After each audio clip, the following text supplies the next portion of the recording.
Around Dodge City and in the territory on West, there's just one way to handle the killers and the spoilers, and that's with a U.S. Marshal and the smell of Gunsmoke.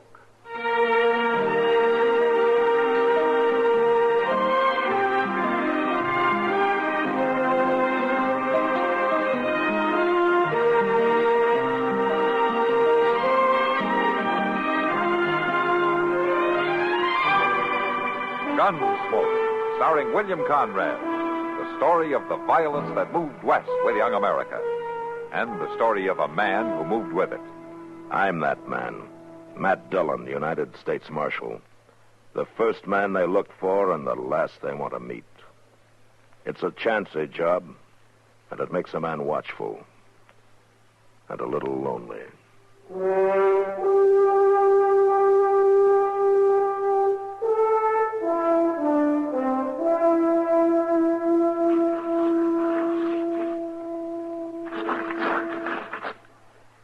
Doggone it. What's the matter, Chester? Well, I just can't figure out how he done it, Mr. Dillon. Out who did what? Well, that fellow with the medicine show over back of the Dodge House. Oh, that again. Well, Sam and me had it all figured out. Sam would watch from one side, and I'd watch from the other, and when he'd move them 3 walnut shells around, we just knew which one the pea was under. Sure you did. And by golly, somehow we still lost $6 apiece. I've been fooling with it here, trying to puzzle out how he done it. There ain't nothing to it except 3 walnut shells and a pea. And a pretty smart man operating them. Well, now, me and Sam ain't exactly dummies, you know. Well, Matt, you better come quick. well, what is it, Doc? Darrell Bragan and some of his riders. They're up at the livery stable. They got hold of some stranger, and I think they're fixing to hang him. Huh? Come on, Chester.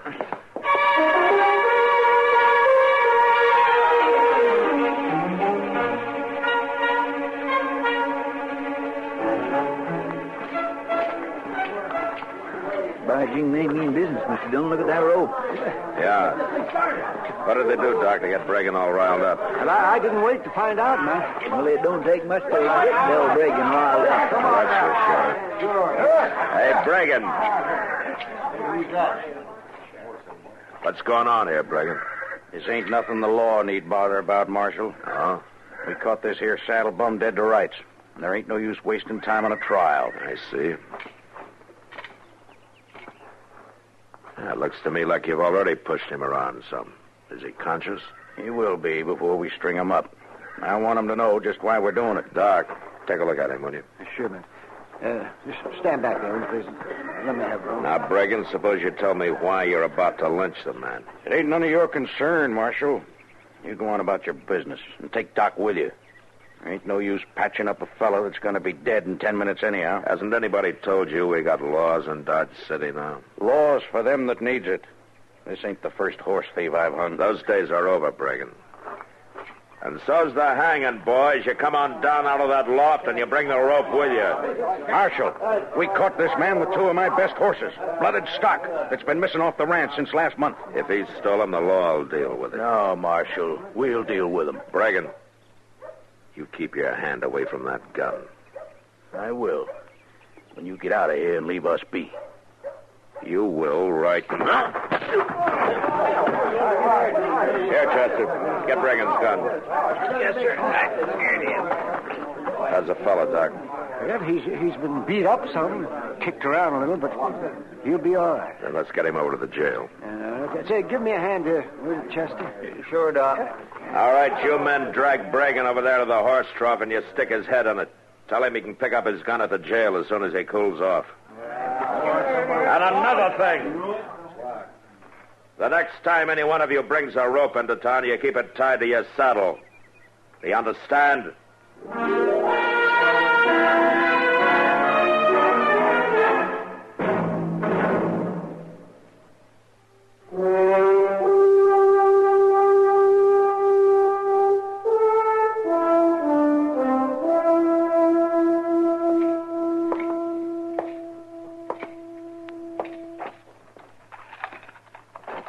Marshal? Yeah, that's right. I'm Jesse Hyatt. How'd I get here, Marshal? We carried you here, Jesse. How do you feel? Oh, Marshal, I couldn't feel no sorer if they drove a herd of longhorns over me. Well, it could have been worse, you know. They were fixing to hang you. You know something, Marshal? Dodge City ain't the friendliest town in the world when you come right down to it. Not for horse thieves, anyway. I didn't steal them horses. I tried to tell them that, but they wouldn't listen, especially that red-faced, mouthy fella. Now, that's Del Bragan. They're his horses. I hit town, left the horses there at the livery stable while I went up the street to eat. When I come back, they all jumped me. You did have his horses, though. Who says they're his? Well, I do, for one. I went over and took a look at them. They disappeared off his ranch about a month ago. Well, I don't know nothing about that. All I know is that I bought them, fair and honest. Where? From a horse dealer in Wichita about 2 weeks ago. Yeah? What was his name? I don't know. I think he was just traveling through. He offered me a bargain, so I bought him. I was coming on west, and I needed a pair of good horses. You remember what he looked like? Oh, well, no, not too good. Fast-talking fella, black whiskers. Dressed like most anybody else. I ain't even sure I'd know him if I was to meet him again. I see. Well, I didn't pay him no special mind. There were no reason to. Marshal, I bought them horses, no matter what anybody says. That's going to be kind of hard to prove, isn't it, Jesse? Not if you find that trader I bought them from. Where would you look for him? I don't know. You see, that's what I mean. They're going to have a trial on me? Yeah, Bragan's filed charges. What do you think will happen? Well, kind of hard to say how a jury will figure. I ain't got a chance, have I, Marshal? Oh, there's always a chance. At least you're not swinging on a rope. But tell me, what are you doing in Dodge in the first place? Just passing through. I got an aunt who lives alone upriver. She wrote she needed help running the place. Uh-huh. I'm sorry to bother you, Mr. Jones, but there's somebody out there to see you. Oh, all right, Jesse. Jesse, if you can think of anything else that might help, you let me know, huh? There ain't nothing, Marshal. I'm a goner. We both know it. I think you're kind of rushing things, Jesse. All right, come on, Jesse. Yes, sir. Mr. Dillon, it's that young and Adele Bragan. Oh, you mean Tommy? Yes, sir. Ah, hello, Tommy. How have you been? Oh, fine, Marshal. Could I see that fella, please? What fella? The one that Pa tried to hang this morning. That one he treated mean. Like he treats everybody mean. Well, your pa thinks he's doing right, It Tommy. ain't right to be like he is. I know it ain't right. And someday the devil's gonna get him. Now, Tommy, that... Could I see that fella, Marshal, please? I want to tell him I'm sorry. Well, all right, Tommy. You go on back through that door there. He's in the last cell. Oh, thanks, Marshal.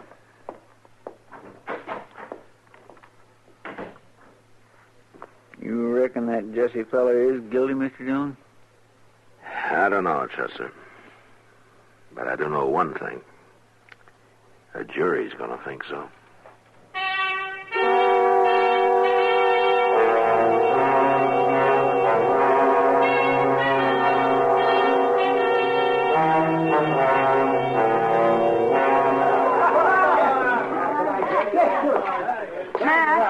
Matt, wait a minute. Hello, Kitty. Matt, what's this story Del Bragan's telling? Well, I don't know, Kitty. What story is he telling? About how he's going to take some fella out of jail and hang him if the law doesn't get a move on. And how he'd have done it this morning, only you hit him when he wasn't looking. Well, he's got more imagination than I gave him credit for. Well, he's sure been mouthing off over there at the bar. To anybody who'll listen. I thought you'd want to know about it in case. Uh-oh. Here he comes, Mac. Yeah. You know, I've never seen that man when he wasn't mad about something. What have you done about that horse thief, Marshal? Not a thing, Bragan.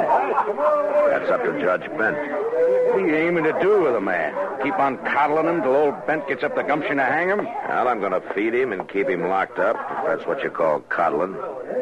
And for the rest of it, stealing horses is not a hanging offense under the law.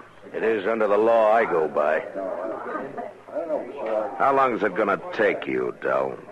Take me to what? To get it through that thick head of yours that the old days are finished, over with. There's law on the frontier now. Things work better without it. Maybe for a bully like you. But like it or not, the law's here to stay, and you better understand it.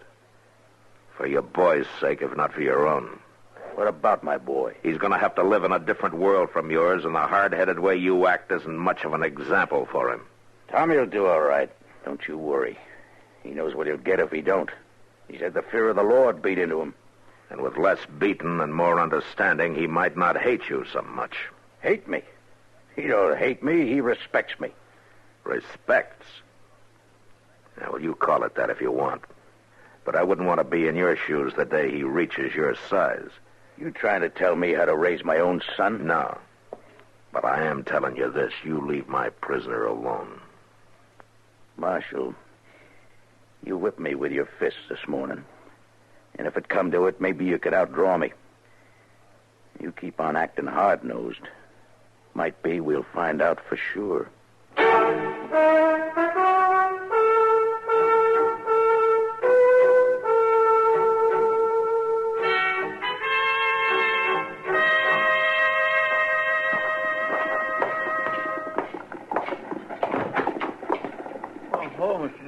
Things been quiet, Chester? Yeah, if nary a soul's come near, you'd think this jailhouse has been quarantined for the pox or something. Well, you're lucky. It's given you more time to study that shell game, hasn't it? Sure ain't done no good. I've been at it all evening, and I still can't figure out how that fella skun us. You want to take a few more dollars and go try to find out, huh? Oh, sirree. I ain't going near that medicine show ever again. Not till payday, anyway. How's the prisoner? Oh, sleeping, I reckon. I ain't been back. Maybe I better go take a look. No, it's all right. I'll go. Tell you what, why don't you set up the cribbage board and I'll show you another game you can't figure out. Oh, no. Cribbage is something I do know about. Yeah?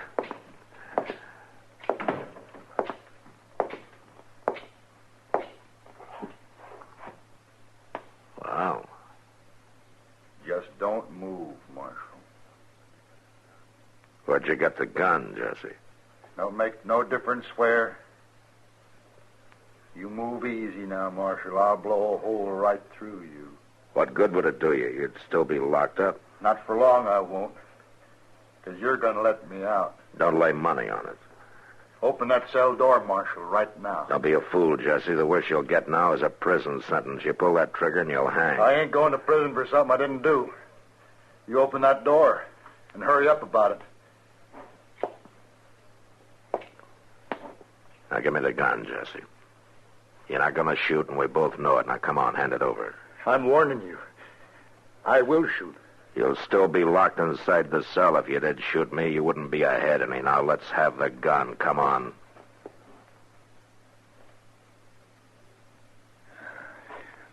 Here. Take it. It ain't got no loads in it. I took 'em out so there wouldn't be no accident. Where'd you get it, Jesse? That kid brung it in this afternoon. He had it under his shirt. Huh? You mean Tommy Bragan? I don't know his name. He said he was sorry for me. And he said he'd come back in the morning about sunup and try to sneak the key out of the office. Real nice kid. Tommy Bragan. I can't figure why he'd go to all that trouble. Not even knowing me. No, I can't either, Jesse. But I'll ask him when he comes back in the morning.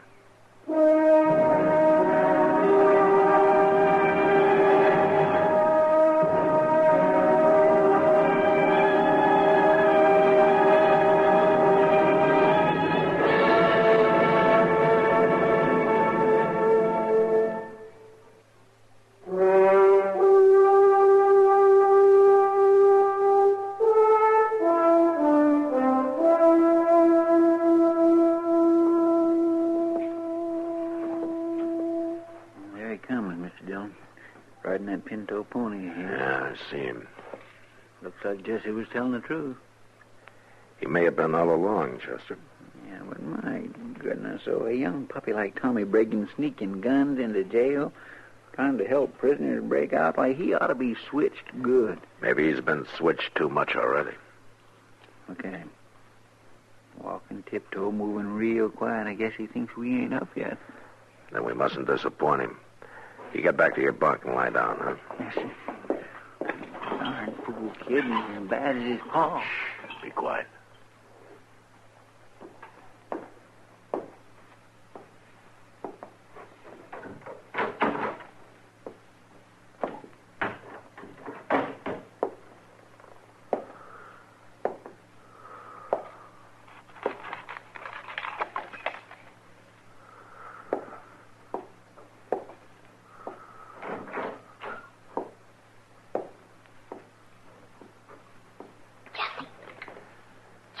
All right, let's surprise him, Chester.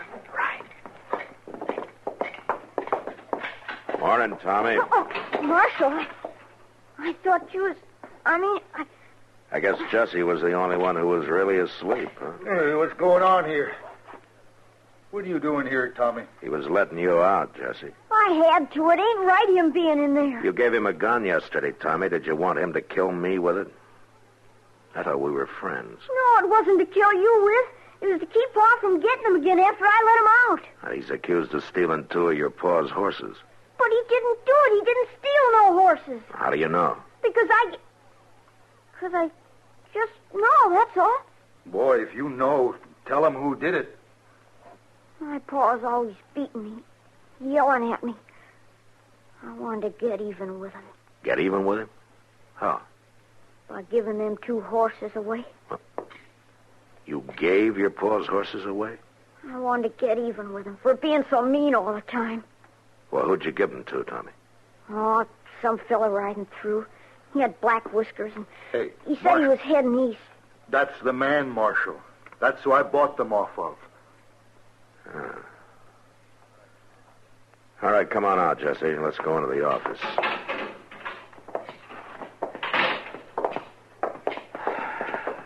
Well, I guess that clears up whether you're guilty or not.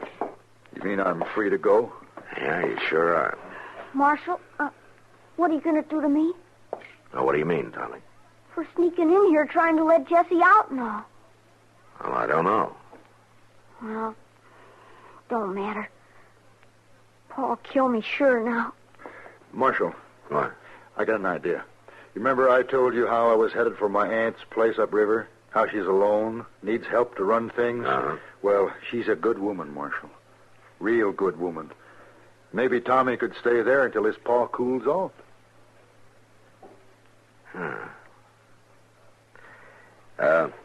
Tommy, Yeah? how'd you like to go with Jesse up to his aunt's place for a little while, huh? Could I? In the meantime, I could talk to your pa, but I won't tell him where you are just yet. Yeah, but, Mr. Dillon, when Reagan finds out where Tommy is, he'll come after him with a whole handful of switches. No, I don't think so, Chester. Tommy, maybe this will give your pa a chance to think things over. And you know something? He might even learn the difference between fear and respect. All right, now you two get going.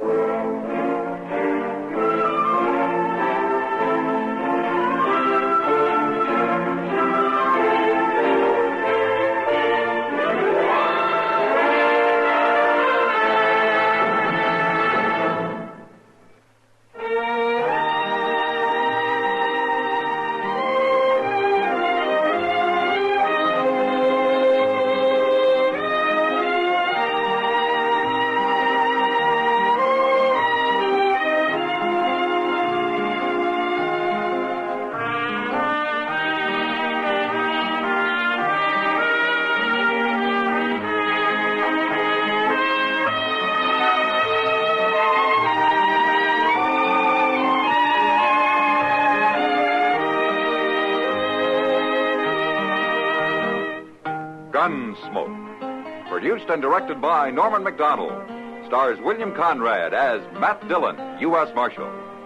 Featured in the cast were Parley Bear as Chester, Howard McNear as Doc, and Georgia Ellis as Kitty. George Walsh speaking. Join us again next week for another specially transcribed story on Gunsmoke. This is the United States Armed Forces Radio and Television Service.